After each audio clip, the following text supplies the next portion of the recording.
and welcome to By Design, a journey to discovering how culture influences the way people problem solve through the process of genuinely listening and learning from each other's stories.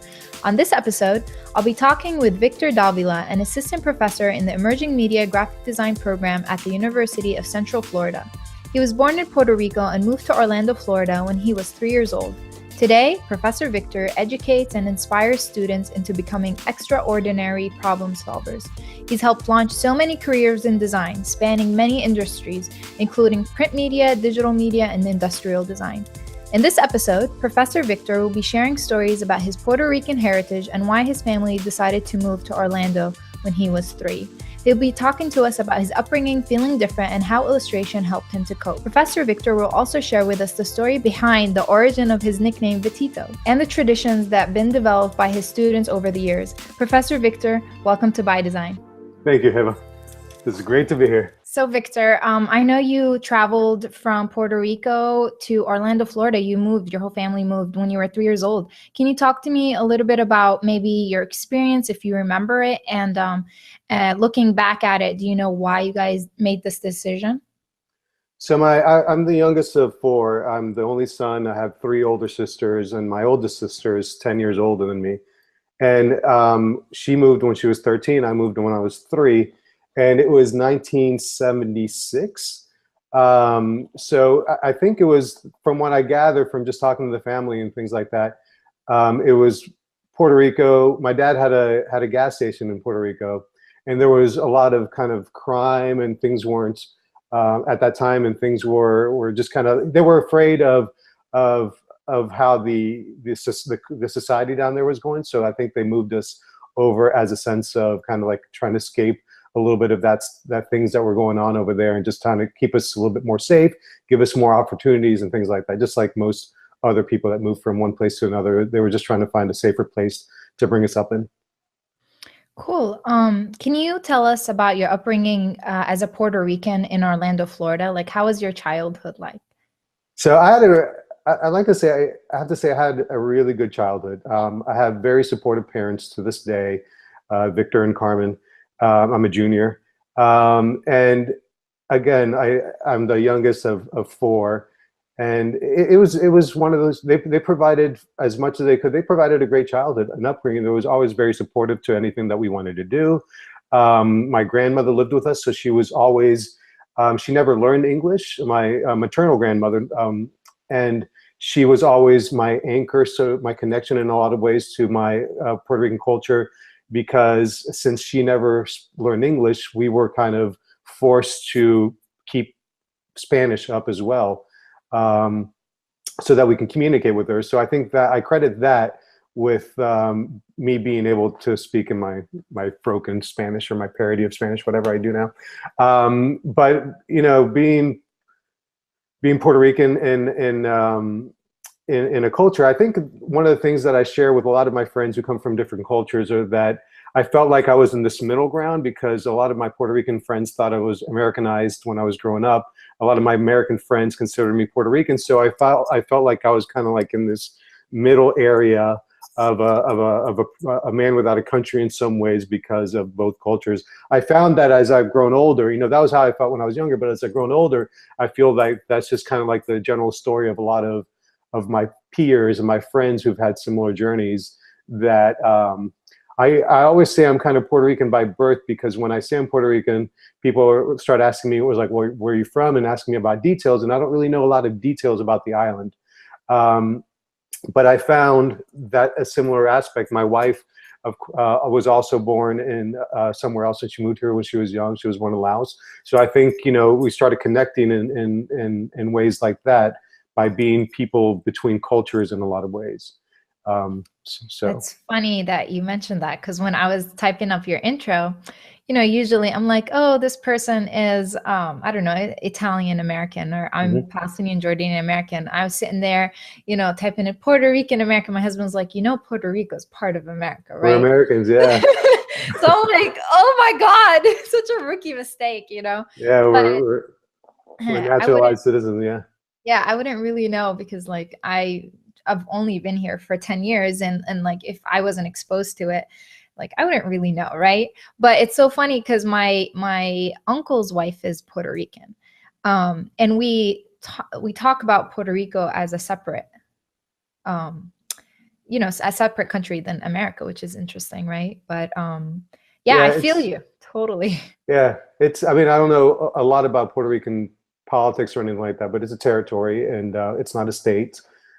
So we can vote for, we're citizens at birth. We can vote for presidents living in the States, but I don't think we can vote for the presidency living in Puerto Rico or something like that. Mhm. I can't remember. We need somebody smarter than me in Puerto Rican politics to kind of like fill those blanks in.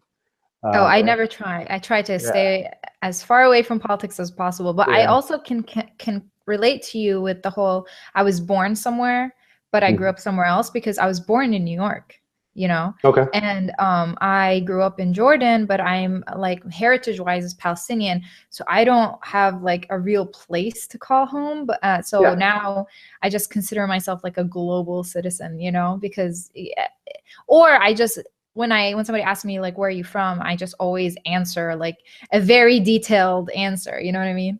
Yeah. So Yeah. yeah, Yeah. totally. So growing up in Orlando, did you stick Mhm. to like the Puerto Rican community, or how was your like childhood? So we went to school in. So I've lived in the Orlando area all my life. We went to school. Um, my family was very ingrained with the church community. So we always went to church every Sunday, and that was a Puerto Rican church. So I think that was my connection to that culture there. And a lot of my friends growing up, my church friends were probably more of the kind of like Latin American friends, I would say, whereas my school friends were probably the American side of my friends as well. So, but I think it was that connection to the older community of in the church, like the church elders, I should say, where um, where our families were all intermingled together. We always played together. We always went to each other's houses. We always ate the food, which is amazing food and things like that. So I think that was my overall connection to how we kept that connection was by going into the church community where it was a predominantly Puerto Rican church. Nice. That's basically kind of how we kind of stick to our community if we don't have family. Usually it's just family. Hmm. So in my case, even when I was going to UCF, I just stuck to family more than Yeah. just like the Arab community. And now that we're in San Diego, I hear a lot of crap from my parents, like, why aren't you introducing yourself to like other Palestinians or Arabs or whatever? Like, go to like the mosque and introduce yourself. And even Hmm. though like we try to go to the mosque as much as possible, um, for some reason we just like to keep to ourselves. I think it's personality wise, just my husband and Yeah. I are very private when it comes to that. I don't mind having friends from different cultures. I feel like it's so much easier for me to be friends with different cultures because they understand me more, which is funny to say. I don't know. Anyways, so growing up, did you ever feel like you were weird or different? And like, how did you embrace that side of you, or how did you cope with it until you were able to embrace it? I don't know if I ever actually identified when I was young that I was weird, although, every now and then people, I'm, well, I take that back. I think everybody else kind of like, um, how do I say this? I never quite fit in with some of the overall kind of things that my friends were doing. I had a lot of friends that were into sports or things like that, and I never kind of fit into those circles. But at the same time, I had a lot of groups of friends that would probably fit into different cliques because ever since I was a kid, I was always the one with my nose in a comic book or with my head down with a pencil drawing. And I think as being like the artist of the groups or the artist of the school or whatever, I was accepted amongst different groups of people, really.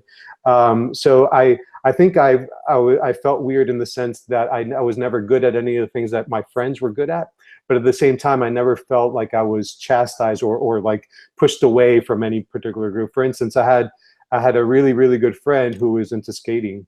and he was very clever, and he was very hands-on. So he built himself like a quarter pipe where he would, like go on his skateboard, and his friends would go out, and every now and then I would maybe try once or twice until I fell, and kind of like, yeah, I'm not doing that.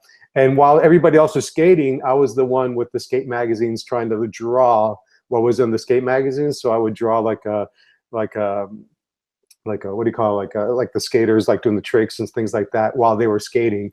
So I was still felt like I was part of that community, but I just wasn't the one on the skateboard. So it was things like that. Like I never actually played soccer other than like in kindergarten or whatever. So I was never on a football team and things like that, but I would hang out with those guys and I would draw them playing, or I would draw like the guys surfing or the guys playing football or whatever. So yes. I felt I was a little bit on the fringes, but I was always accepted by the different groups, I should say. So you're saying that your love for illustration kind of paved your way through friendships, maybe? I think so. I think everybody everybody was just kind of accepted me for what I did. They knew that that was what I was good at, and that's what I liked, and I've always gotten along with the different groups, so I've always kind of like floated around with different cliques, I guess, and everybody was just accepting in that way. So I got lucky that way. I was never kind of like, pushed aside as a weird art guy. I was always like, hey, come hang out, and I would just kind of like find my own corner, my own niche. Cool. Yeah. So growing up, was there any like traditions that your family had that maybe people didn't understand, or maybe we can find interesting right now? Traditions. I don't know that people didn't understand, but I know, well, there's certain foods. I remember I was like, I always, my grandmother used to pack me these little, she used to call it galleta por soda. And it wasn't until I was an adult that I realized that she was saying in her, it was those Keebler green tin cans of export sodas crackers. And what she was saying is export sodas, because that's what they're called for whatever reason. But she used to make me these little like sandwiches, or maybe it was me that made them, like with like those crackers and mayonnaise and things like that, which none of my friends ever understood. But my culture, we had a lot of family here in town, and my family was very musically inclined. And every party that we used to go to, and it's one of those things that you don't appreciate when you're a kid. But as an adult, you're like, oh, I missed that. It's like they would always come with like their instruments, and they would spend like hours just playing like old Puerto Rican music, those songs and things like that. And again, at the time, I was like, yeah, whatever. But now I look back at there was such fond memories. I was like, those are amazing. And the more and more, like, those aunts and uncles, like get older, and a couple of them have passed away already, and you realize that every time one of them leaves us, you kind of lose a little bit of your connection to the culture, because I think it was that community, that part, that really kind of tied us together. So even if I wasn't raised on the island per se, that culture kind of followed us, and the stories and things like that. So sometimes I wish I could go back in a time machine just so I can have this long conversation with my grandmother, so she can fill in some of the things that she would tell me, but it didn't kind of like sink in yet. Yeah, I mean, I feel like we're all living in the now right now, Yeah.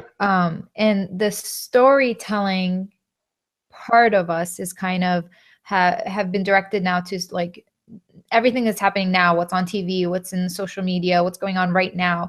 And we've lost touch with the quality of storytelling that was passed down from generation to generation to generation. So if you go back maybe 4 or 5 generations from now, like the children back then knew their grandparents and everything that their grandparents went through. So they knew their stories, they knew about them, what they did and everything. And we've lost that as technology has evolved, because we're no longer interested in the people around us. Like I've never thought to ask my mom, tell me a little bit about your childhood, what are things that you accomplished? What were your dreams and aspirations? Like we have conversations about what's going on right now, but I feel like, similar to what you were saying, like we're losing a little bit of ourselves as Yeah, generations evolve. And that's one thing that my little village in Palestine has been trying so hard to hold on to. And we have different poetry and different performances that are done during different celebrations that now that the new generation is coming about, we're starting to lose as well. right.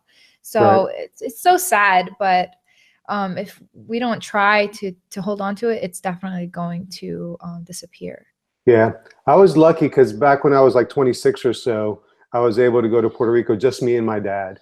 And I remember coming down in the airplane in San Juan. You can see like in Morro, which is the fort there, and things like that. You can kind of see it from window. My dad got like emotional because we hadn't been there for like, I was 26. I hadn't been there in 13. What is it? Yeah, 23 years or something like that, right? Wow. It was the first time I'd gone, and my dad, and it was like, why haven't we gone? It's like the airline isn't so cheap, it isn't so expensive. It's Mhm. just like 3 hour flight. There's no reason not to go. But we were able to drive around the island, and he's like, where he grew up. He's like, oh, this is where I did that. This is where I was born. This little house is where, he was born in a house. Mhm. So it's that kind of thing where I kind of lucked out in doing so with him there telling me the stories. Yeah, that's so nice. I love that you had that experience with your dad because, whenever we travel, we try to travel back to Palestine, once every 1 or 2 years. During my grandpa's time, he was only able to travel back to his wife and kids once every 10 years. So that was Wow. very difficult because airlines are expensive, and I don't know if there was airlines. I don't know. They were you still communicating with mail, so I don't know. Right. But whenever we go back to Palestine, it's one of the biggest reasons why we try to take our kids there over the summers, is because we want them to stay connected to the land. We want them to stay connected to the culture and the Yeah. language and all of that. And you're right, like that would drive us around, and even though our little village has evolved, it's starting to grow into like a little town right now.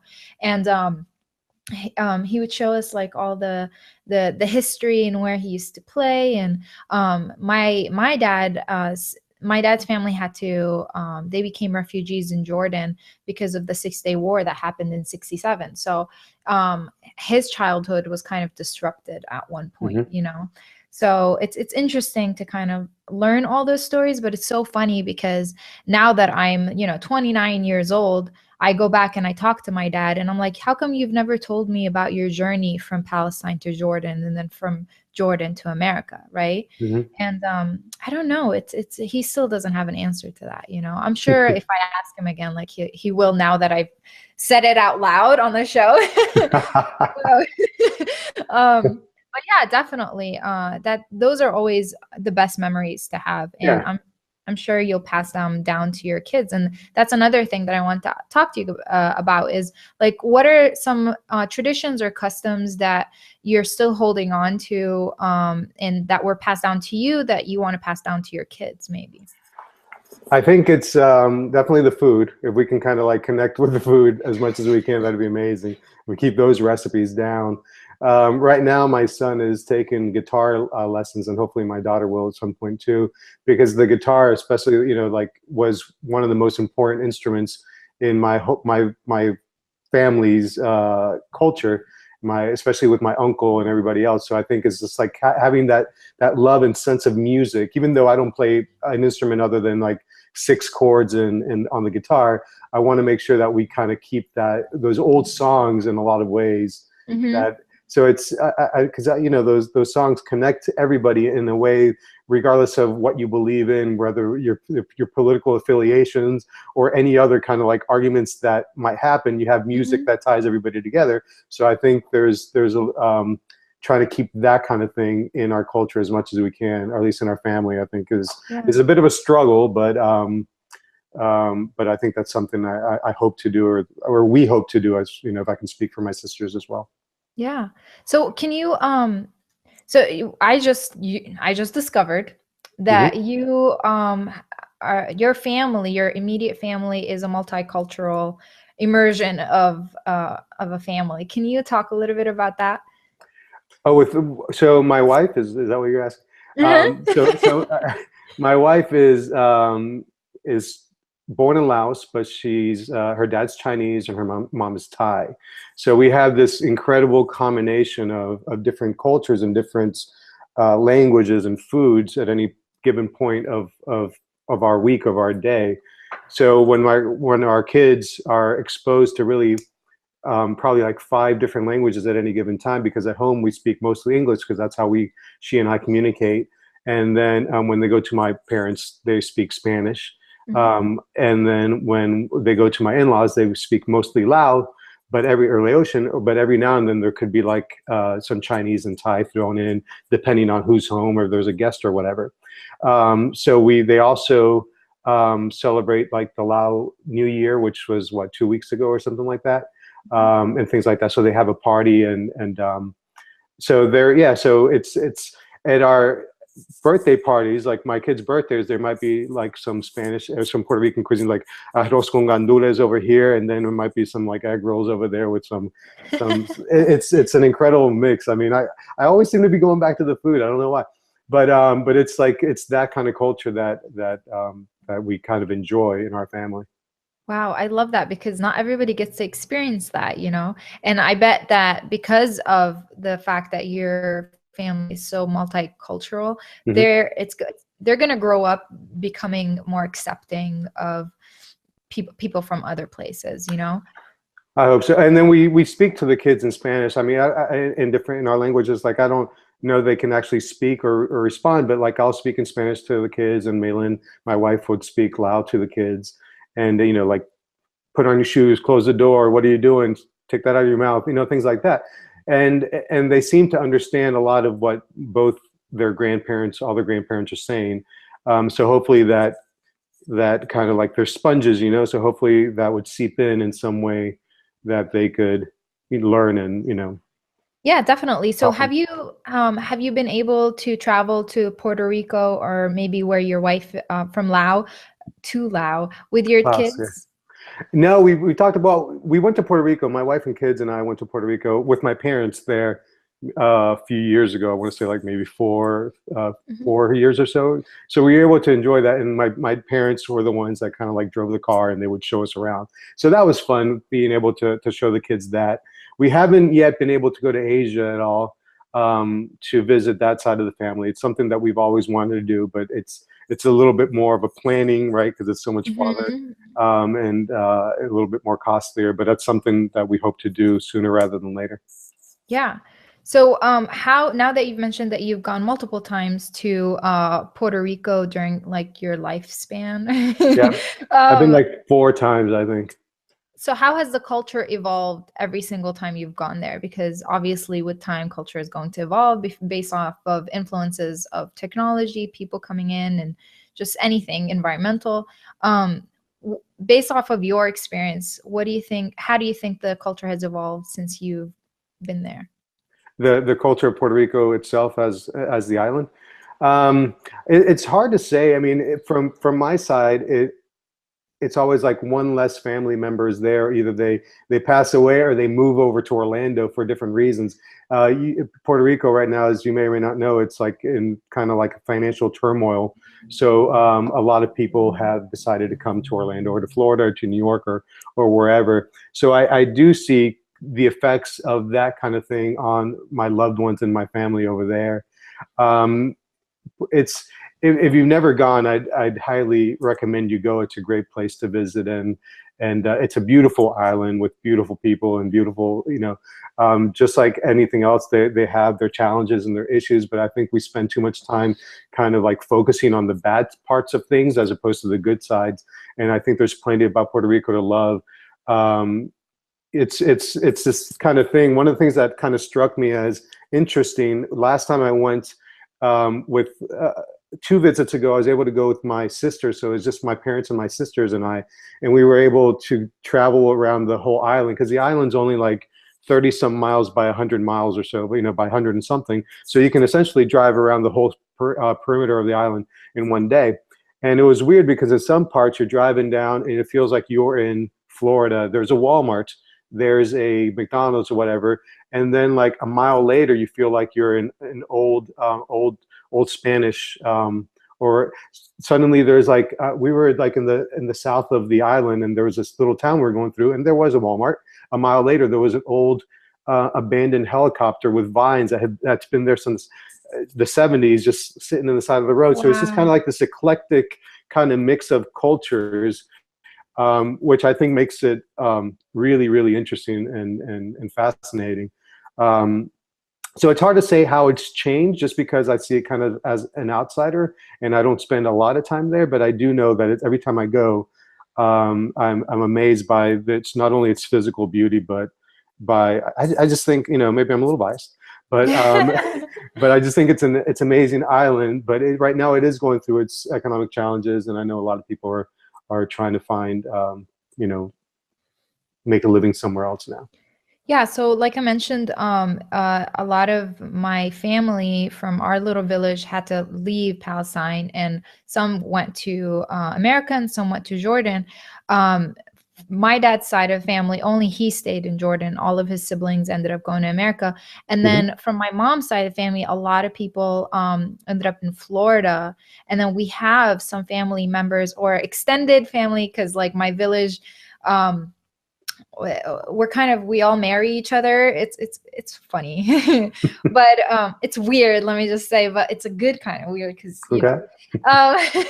um basically, so we have extended family members, or people that we know from our village, who ended up in Puerto Rico, and then so they built a community there, and they Yeah. speak Spanish and English. And actually, one of my first cousins ended up marrying somebody from there and moving there. So, well, second cousin. Anyways, getting complicated there, but Right. and it's definitely based on my experience of what she's told me. Going from America to live in Puerto Rico is definitely tougher, because it's kind of like moving back to our little village, right? But I haven't visited it myself, and my husband has, and he says it was gorgeous, you know? Yeah.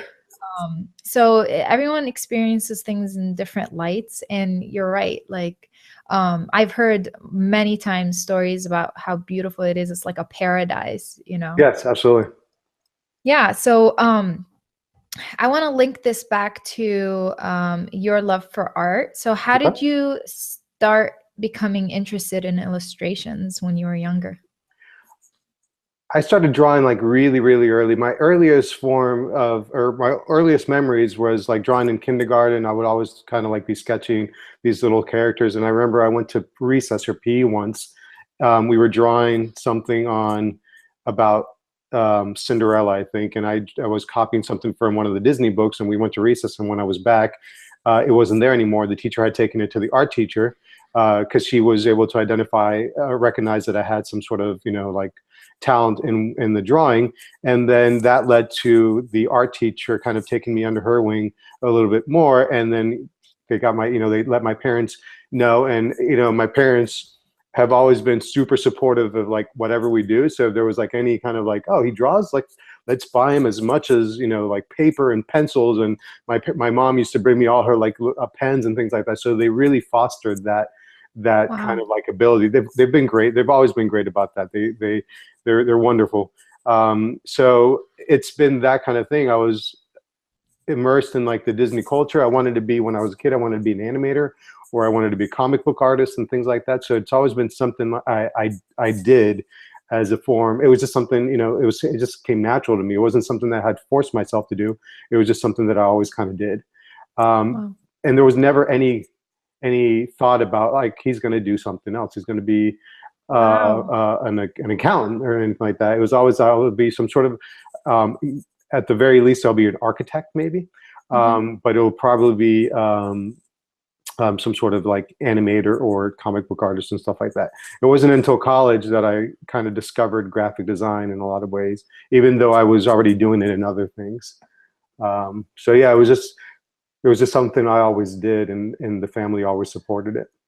Wow, that's amazing. So you've been kind of into this since kindergarten, and it's been fostering Yeah, and growing since then. Wow, yeah. So that's beautiful. and then in high school, I worked at the bakery at Publix. I guess they don't have Publix in California, do they? No, The grocery store, the Publix, it's awesome. So their so cakes. I miss them so much. yeah, yeah, they're going. Like I went to when I was in Columbus the other day, they had Publixes there. Um, but when I worked at Publix for a little bit, and then they found out that I could draw or whatever, so they moved me from the bakery to drawing their signs at the local Publix. So I used to get these like big old fat markers, and I'd draw the lettering, like Cheerios, $1.50 or whatever it Yeah, was, totally. and Uh-huh. those big signs that you'd have on the end caps. And I think that was my first really foray into typography and lettering.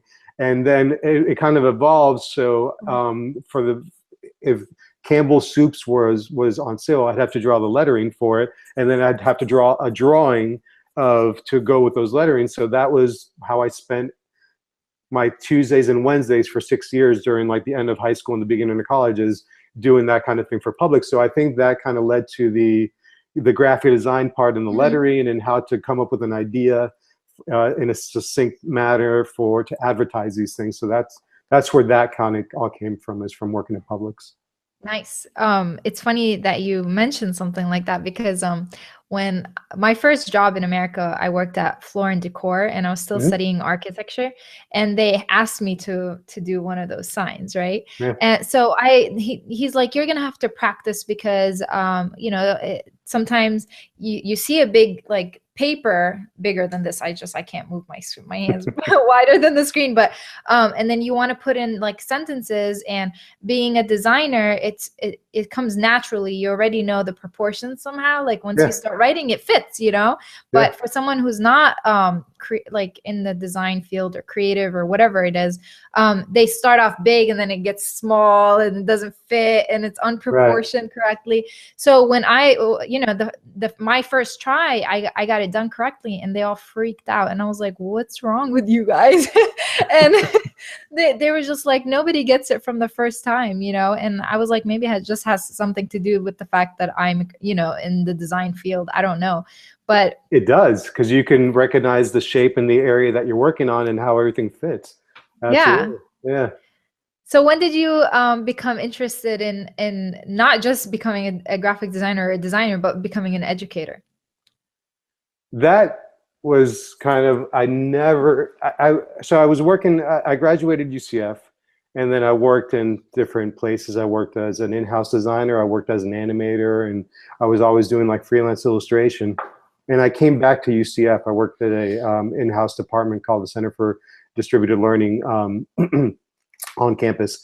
And as an employee there, you get X amount of credit hours for free that you can take of classes, right? Like 6, I believe, 2 classes. And there was like rumblings that they were starting like a master's program. And I was like, well, yeah, I never wanted to go back to academia, but you know what? They're offering it. I get it, a lot of it for free. I'll go back and try it out. So I ended up getting my master's, and then a couple of years afterward, I was told, there was an opening over at the School of Visual Art and Design, where I used to be a student at, and they asked me if I would be interested in, and I was like, yeah, sure.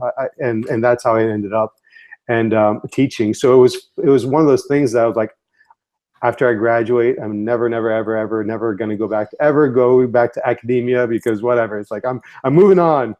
And but that's how kind of life worked out, and it turns out to be like one of the best gigs in the world, because it's like I get to hang out with you and all these students that are incredibly talented and fun, and we get to talk about design all day, and it's just a great gig. I mean, it's just you go there, you have a project, and it almost feels like you're kind of in this together.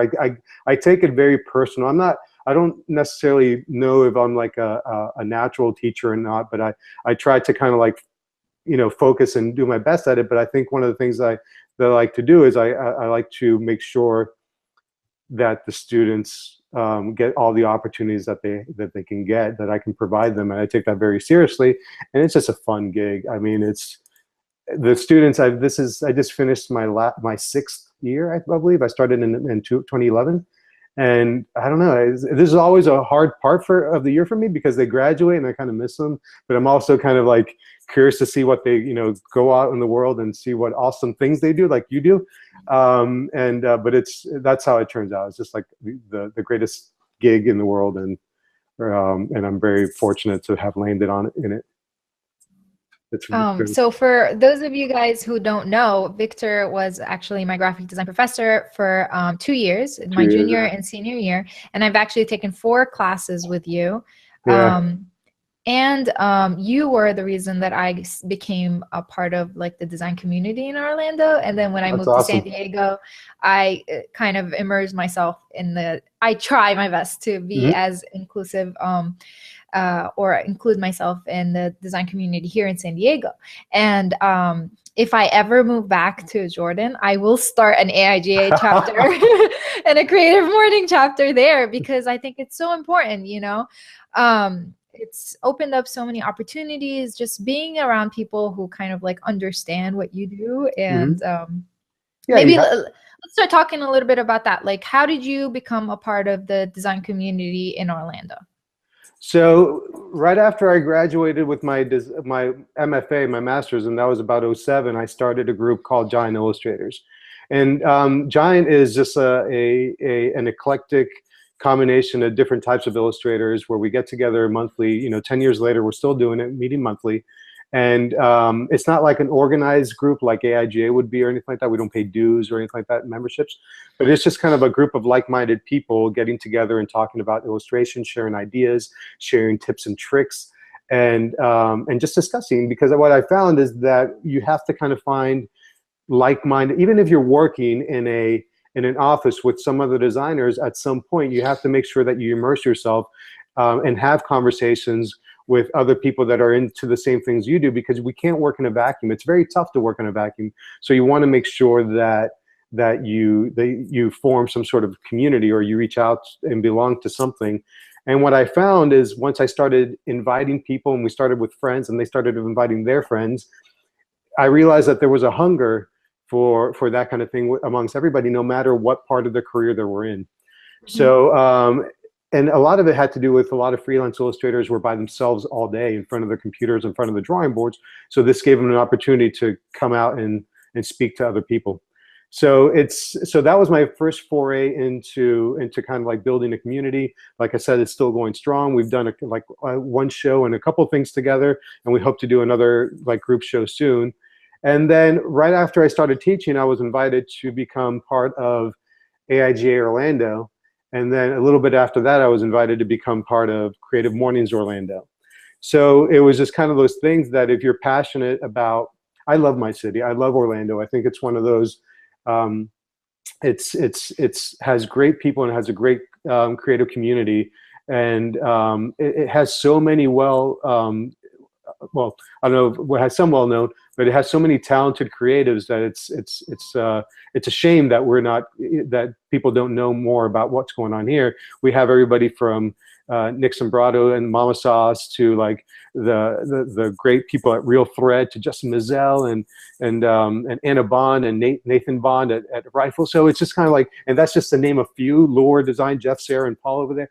So it's just like this amazing combination or amazing pool of creativity. And I think more and more people are starting to notice Orlando because of what we have. And again, I might be biased, but I also think we have great schools and great students, not only, if I may speak for UCF, which I think is also my students are amazing, but also with like some of the other area schools and teachers like Valencia and Full Sail. So there's like this great cluster, or this great kind of like community of incredibly talented people. And I think great things are happening. I think being part of this community has just allowed me to grow, because it has given me opportunities that I never would have had otherwise. So UCF is one of the second biggest school in all of the United States. And our program has grown from 35 students to 60 students right now. Yeah, our cohort of design students, in the last 4 years or so. Exactly. And because it's such a large university, diversity is just inevitable, right? Yeah. What are some of the challenges that you come across teaching design to a diverse body of students?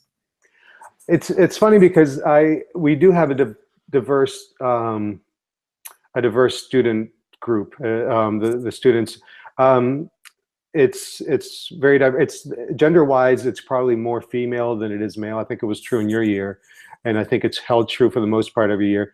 Um, for I'm telling you things that you already know, but for the most part, what we try to do is early on focus on the design stuff, the design principles and elements, because that's universal no matter where you're at.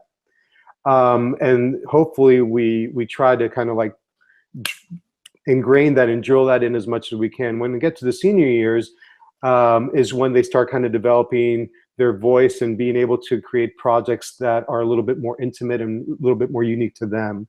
And with that, I encourage them to focus on something that they want to do, like where do you see yourself after graduation, or is there an industry that you want to break into, and things like that, and focus on that.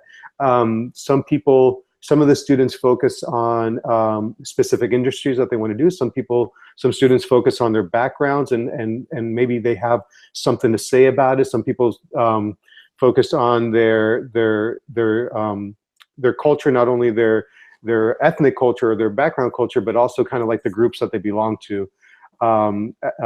So it's one of those things that I've said this before in other interviews and other talks, but teaching, what I found is that it's you're one part, like sometimes you're a drill instructor, sometimes you're kind of a cheerleader, sometimes you're like a psychologist in some ways. Mm-hmm. It's like, because sometimes it's all the students want to know. It's like they come to me and it's like with a problem, and they'll just like talk it out, and I don't say two words, but just by the nature of like getting it out of their system, they're like, "Thank you, Victor. I really needed that." I was like, "You're welcome. I didn't do anything, but I just kind of nodded." So it's that kind of thing. But sometimes it's just kind of like getting out of their way and stepping out and maybe pushing them from behind. And I think that's what we kind of do, regardless of the diverse background. I hope that I encourage them to kind of like at least find their voice in whatever it is that they're trying to say, and help them in their way to say it.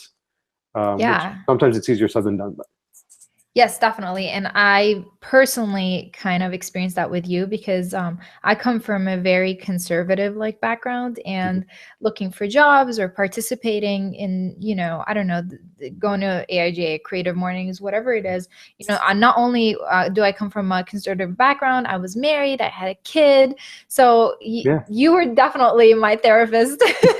I would come to you, and I remember the biggest thing that I struggled with was my senior year, like a month before graduating, was having to say no to Disney, and That's right, yeah.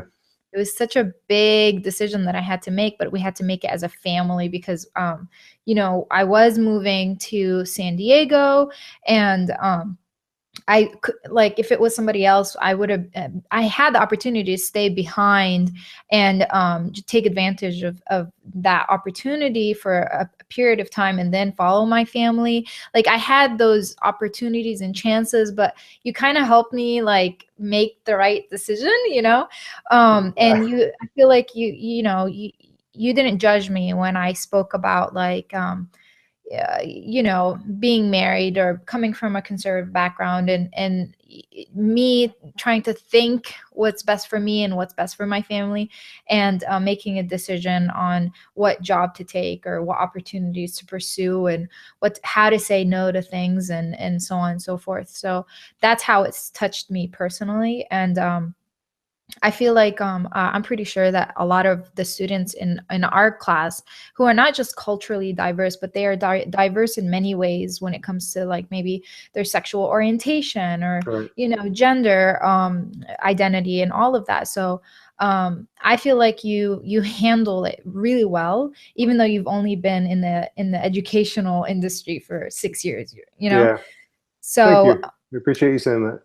yeah. So you are definitely, whoever's going to be a student for Victor, consider yourself very lucky. Wow. Thank you. And then your teaching style is excellent as well, because you don't just teach us what you know and the way you know it. You actually kind of build parameters and then allow us to explore within or get out of those parameters with a good reason or whatever. So again, taking your classes, it's been easy for me to kind of like defend my work. And so many times you would give us a project to work on, and I end up doing something completely different. And you were accepting of that because you just saw that behind it there was like a challenge or a process that I needed to go through to get to that end goal. So Yeah. anyways, I'm Professor. glad. Thank you. Yeah, one of the things that we like, I always have it in my head that I don't want to create clones, like Victor clones or anything like that. I want you to kind of like find your own voice and be able to like defend your own things, like you said. So I do appreciate you saying that. I really do. That's I'm glad it works. Or it's working in some ways. Yeah, absolutely. Everything I'm saying is true, not just because I'm a professor. Just saying. Okay, so what advice would you give other professors who have a body of multiple of diverse students? What advice? I don't know if I think at this point there's so many, like this point in your careers or in your education, a lot of the students have so much to do, so much to handle. I don't know if there's, sometimes I don't know what's going on behind, like after you leave my classroom, you guys have your own struggles. Some of you guys that I think are fine have things that are kind of like your own challenges that I hear about after the fact. I think what I try to do is like, I try to focus on the work at hand and what we have to do and try to help you as much as I can, whether that's advice that I can give other teachers. Every teacher has like their own styles. I know that early on when I first started teaching, I was trying to emulate, I was trying to be a little bit kind of like a little bit more, I don't know, like I was trying to be somebody that I wasn't, just because I felt that's what maybe was expected of me as a teacher, as like suddenly I have to be like responsible for all these students and their career, and their futures and things like that. And I felt I kind of hit a lot of roads, a lot of walls that way, just not being myself. So I kind of I try to be myself as much as I can and let you guys see my successes and failures. And hopefully that will teach you something about yourself. Like for instance, as you well know, sometimes I get stage fright. And sometimes like I get jittery. You and I have talked about my jitteriness. I'm fidgety. And it's that kind of thing. At some point before, I would try to, like early on, maybe the first semester or so, I tried to kind of like have a student facing face that would kind of like, this is the teacher. And I don't think I was very successful. But I remember, I think it might have been your year actually, where I had to present somebody at a Creative Mornings, and I got so stage frighty, and I was like shaking and trembling and things like that. And there was some of the students that were there. I think Sarah Garrison was there, and was that your years? Joe Brugan might have been there and things like that. And then we, like after that, we had to like go have class.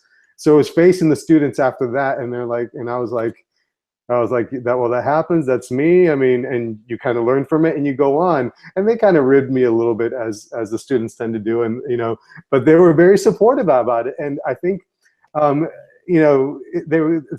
was like, she kind of picked on me a little bit. She was always been very supportive, and I think that kind of, I hope I taught you guys, or I showed you that, even at this stage of my career, I can still mess up, or I still take my licks, and kind of like I have to like dust myself off and do it too. And I hope in that sense I lead by example, because hopefully what you guys could see, I was like, all right, so maybe if I do kind of like get scared, get nervous up there in front of people, that's okay, because I can kind of like dust myself off too. And then somebody like you that went on and spoke at Creative Mornings, or Creative South, and did an amazing job. That was like, that's awesome. That's I wish I could do what like it was so naturally when you were up there. So I feel in a lot of ways I learned from you guys as much as I hope you guys learned from me. So you guys inspire me every semester, every year. You guys do so much. I was like, oh man, they're amazing. I gotta step on my game because they're doing so good. So it's that kind of thing. It's almost kind of like a symbiotic relationship. It's like I learn from you, you learn from us. At least that's what I hope. So that was a long-winded answer to that question, but no, that was beautiful. Thank you. The advice would be, let yourself be open to learning from your students, and maybe letting them see you even when you're weak, or when you're not at your best. No, absolutely. So I want to turn it back to the students. Like, what advice can you give your students who are struggling to fit in? Most of the students that come into your class are still early in their 20s. I came into your class, I was a little bit later in the game, but that's a whole nother story. But most of the students in your class are still in their early 20s, sometimes still in their teens, and they're still struggling with identity. I mean, some people struggle with their identity for a really long time. What advice can you give students who are still struggling to fit in? Do they need to fit in, or what can they do about embracing their weird without having to come off as being very pushy or aggressive, or based off of your experience? I think at the end of the day, I think we have a lot of diversity in the classroom, like you mentioned, for various different reasons, cultural backgrounds, sexual orientations. And I think what happens, I think people are probably, especially in our small community, people are probably a lot more embracing than we give them credit for. So I think at the end of the day, if you put yourself out there and you're sincere and you're open to meeting new people and you're open to embracing others as well as you'd want them to embrace yourself, I think you'll find that the community, you can find a community with them. I think you can find strong friends. And I've seen that. I've seen students be very quiet and introverted in the first junior semester or something like that. And as they get into their senior semesters, right before graduation, you see them coming out of their shell, you see them interacting with the students, because I feel that they've realized that for the most part, the people in that particular community are embracing of whatever you're going through. I find that I didn't see a lot of areas where people were judging them for whatever reason. I think for the most part, people were pretty accepting of whatever you are. So I think if you give people a chance, I think you'll realize that there is an opportunity to belong, and I think that's at the end of the day what a lot of us want to do. Yeah, and then think of it like they will accept me if I tell them my side of the story instead of just letting them assume. So I would think, put yourself out there, actually tell your story and have them listen, and you would be surprised how accepting people can be. And I think that kind of was my experience with the whole thing. So Yeah. yeah. Um, Andrew asked a question. Can I say hi to Andrew from Yeah, California? totally. So I was going to hold off to Andrew's question. Okay. We're coming close to the end of the show, Okay, and sure. definitely I want to ask his question. Really good question in the after show. So whoever else is watching, please stick around. I have one more question for you that I think is very, very important for Okay, sure. students who are after they graduate, they're entering the workforce and they are struggling to find a position that a job position that allows them to excel in the creative field, but at the same time, the environment of that position might not be perfect for them. So, what advice can you give creatives from different cultures who are trying to find the right work environment? That's always a tough one because you never quite know how an environment is going to be until you find yourself in that environment. A company or institution might put like an outward facing kind of face, like this is what we do and we're all cool. And then when we go inside, you realize that the person that you're kind of like working with or under or whatever isn't quite the image. It doesn't fit into the image that you thought. So it's always kind of like a give and take. I think for the most part, you do your research. I think that's another benefit of being in the community because a lot of people know each other. So you can always ask us like, all right, so what's this company like, or what, or how do you feel working in the company? And for the most part, people are pretty much like forthcoming with their experiences there. So I think that's where another benefit of being in a community, because they could help you with those answers, because a lot of times you just don't know. You just don't know how it's going to be like. I've had students that get jobs and they're like at first they're like, oh, I don't know about that, and it turns out to be an amazing job. They're kind of like their initial impressions were totally incorrect, and then the other side is like they think that they're going to go to the best job in the world, and it turns out to be like oh, I'm working with this person, I'm not doing the work I was hoping. I think if you focus on the work, and you find the niche that you're looking for, I think that helps. Personality is always a give and take, but that's the reason that interviews are for. I think a lot of people just consider interviews are there for them to learn about you, but that's also your opportunity to ask questions and learn about them, because too often the student that's being interviewed, they ask them, was like, do you have any questions for us? And the student won't say anything. They don't have anything. But students who use it as an opportunity to ask really good questions about the culture of working there. It's about what they do, because otherwise it's a crapshoot and you don't know until you get there. So don't feel that interview process is a one-way street. You're also interviewing them, because a lot of times nowadays, for the most part, they might have already seen your work online and they already know the quality of work. That face-to-face conversation or that phone conversation is to find out if you fit within their work culture or the personalities of the workforce. Use that to interview them as well, so you can gauge that. It's not that one-way street.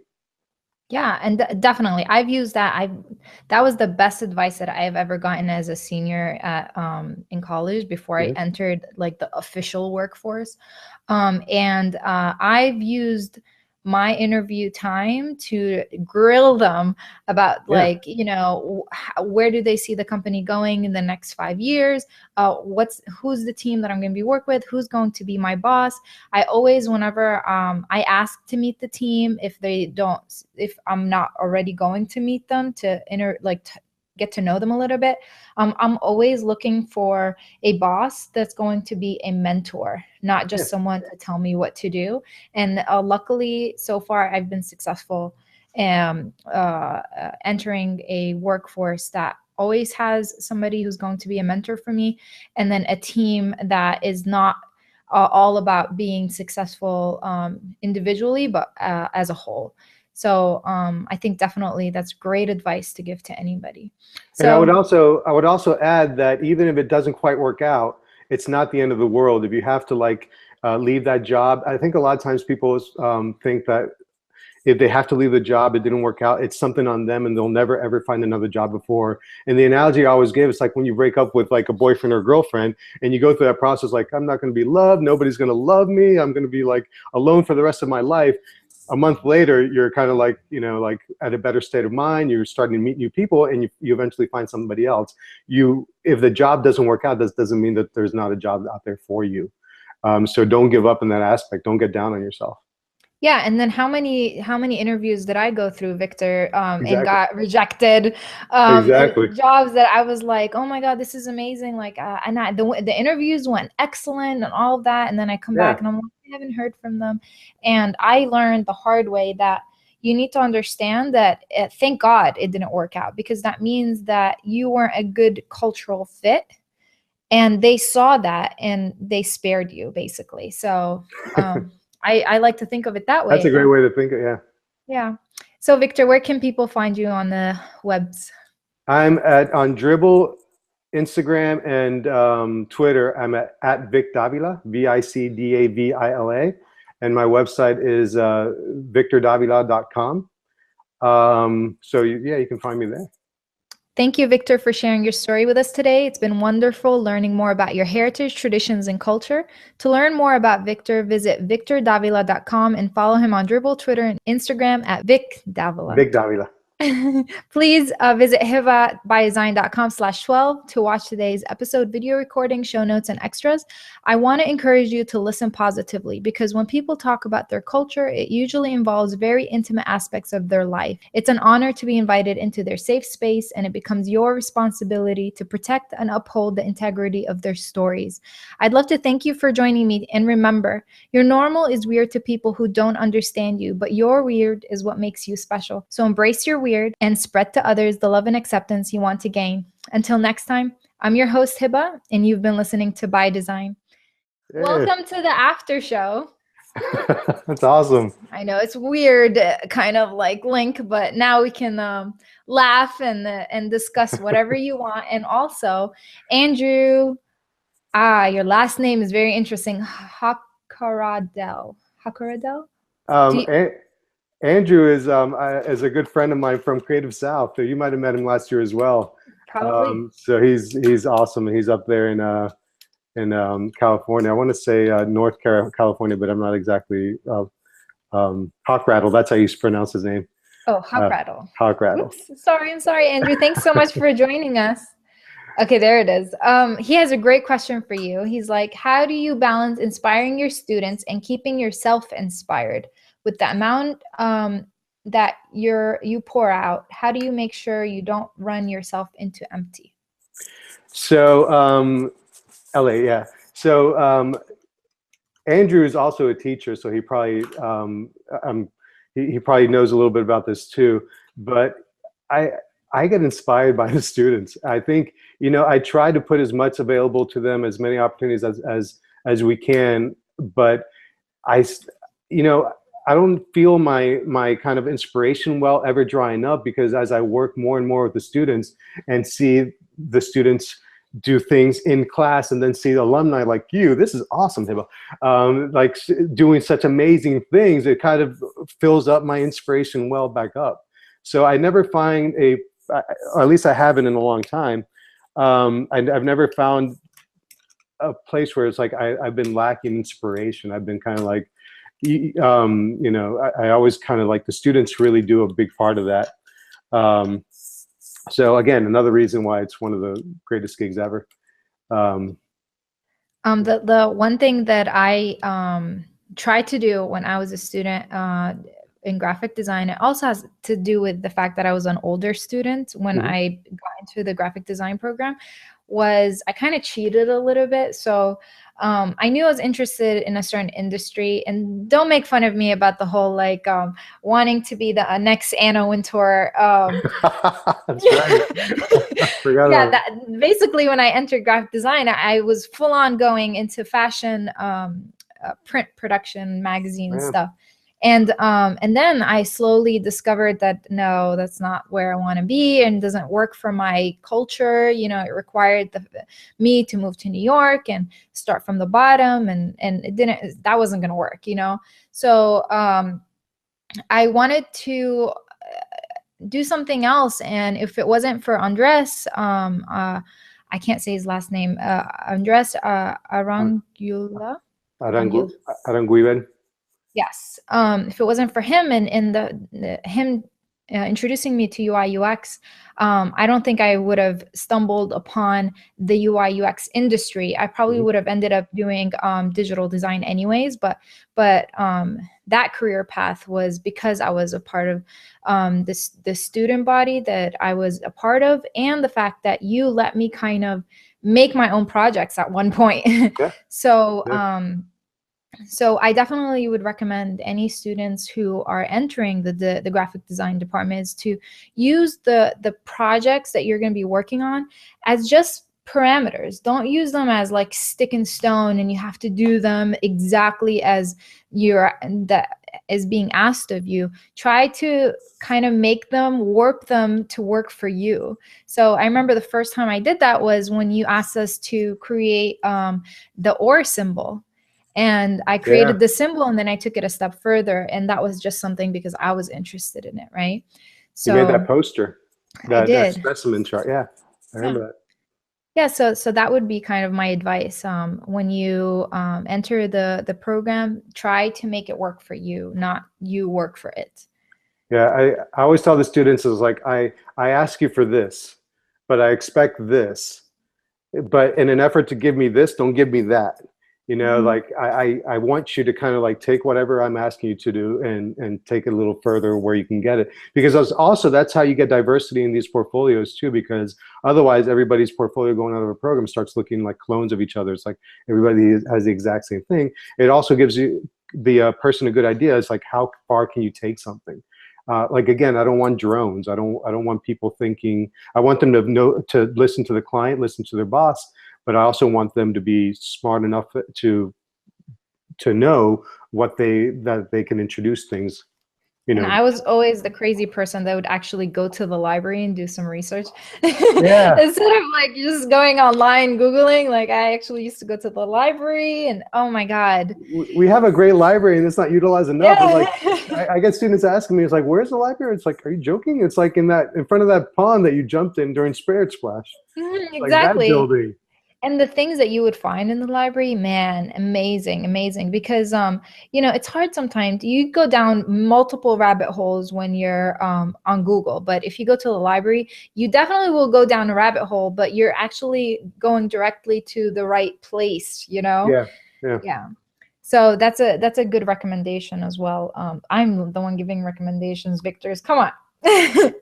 I, um, I think that's awesome. Like, it makes me proud. It makes it's so great seeing what you're doing. It's just Thank you, you're doing really Victor. good. Oh my God, I just said your name without saying professor. I know, right? I think that's the first time in all the time Uh, I've known you.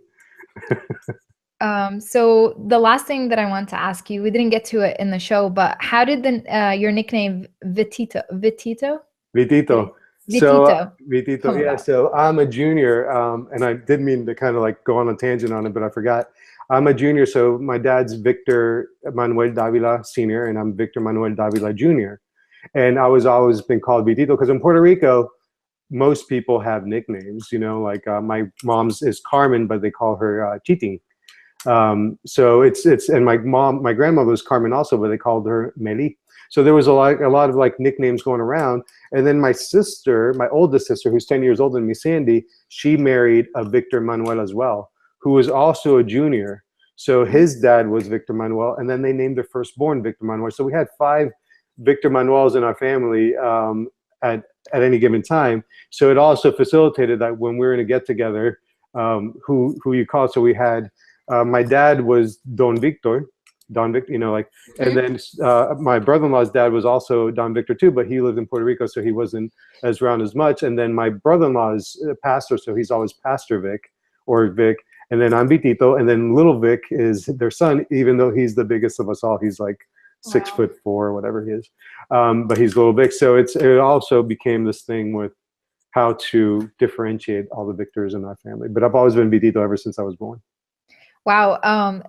Culturally, in my Palestinian culture, or at least my immediate family culture, I can't be generalizing, but usually, like the oldest son names his oldest son after his dad. So there's always a skipped generation. Oh, gotcha. Oh, that's interesting. So it's kind of weird to name your own kid like your own name. Yeah, So well, weird for us, it's normal to you guys, yeah. but so my brother and my cousin are both named Husni, which is my grandpa's Your name. grandfather's name. And my son is named, his middle name is Ghazi, which is my father-in-law's name. And then my other son's, his middle name is Abdul Hakim, which is my dad's name. But I kind of veered off because I have a thing about the whole like the male gender and the woman Yeah. and the female gender in the Arab world. There's always a distinction, and women sometimes Hmm. take a backside or a step back when it comes to multiple cultural things. But my husband was very supportive on naming our second child's middle name after my dad, and my dad was so happy because I'm the only one that's married with kids. Right. So Yeah, out of my son is Lucas Manuel, so we did it something similar to you. So we yeah. have the middle name, but we changed the first name. Nice. Yeah. So just so he has his own name, and then my oldest son now, who's going to be 7 next week, Hmm. he only got to meet his grandpa when he was 2 months old. So it to him it's so precious that he carries his grandpa's name. That's awesome. And it goes back to like that cultural thing, like being able to keep a part of us that has come before, even if it's in the name. That's Yeah. that's, that's awesome. So Victor, do you have any giveaways stashed somewhere? I do. Yeah. I have If some. anybody's watching, please make sure to type in your name and that you're interested in the giveaway. It says that there's 3 people watching. I mean, if you want something, just type in, let me know that you're watching. And So I have some stickers, and I have some. This is my. This is my. don't know if you can see it. This is my go-to sketchbooks, which is like a composition book, which blank pages that I draw in, and I have some blank ones that I like to use. So if anybody, as a giveaway, I can send somebody a Victor Davila sketching starter kit, which would be one of these sketchbooks and a couple of markers, these Prismacolors that I use. So I don't know how you pick them, but if somebody is interested in that, I can kind of send, and plus some Vitito and Victor, some stickers, some of my stickers. I have a little pencil V sticker, and I have a little creepy baby sticker that I can give out. So I can send that stuff. All right, so we have 2 people in the chat room. Do you think you can divide that giveaway between 2? Yeah, I can totally. Awesome. So Mitchell Bernstein and Andrew. I can give him one. He's I'm having lunch with him like next week or something. Oh, good. I'm glad. My God, I'm so happy you guys are here. Thank you so much for stopping by. It really means the world to me. Creepy baby FTW. What does that mean? Creepy baby for the win. He likes the creepy baby. So I'll give him. That's Mitch. That's funny. Oh my God. And who's the second person? And then Andrew. Andrew Hawkrattle. Yep, there you go. Yeah, I'll send Andrew one. Thank you guys for being here. The last few things that I have to say is I created a fun feedback survey that would take maybe 5 minutes to fill out. Please visit hibabydesign.com/survey or click on the link in the description below. Please make sure to follow me at hibabydesign on Instagram and Twitter, and sign up to the newsletter for weekly guest introductions at hibabydesign.com. If you like this episode, please give it a thumbs up and share it with your friends. If you're new here, please subscribe to this channel and get notified as soon as I go live. Thank you guys for watching. Thank you, Victor. Thank you, Hiba. You're awesome. Bye, guys. Congratulations.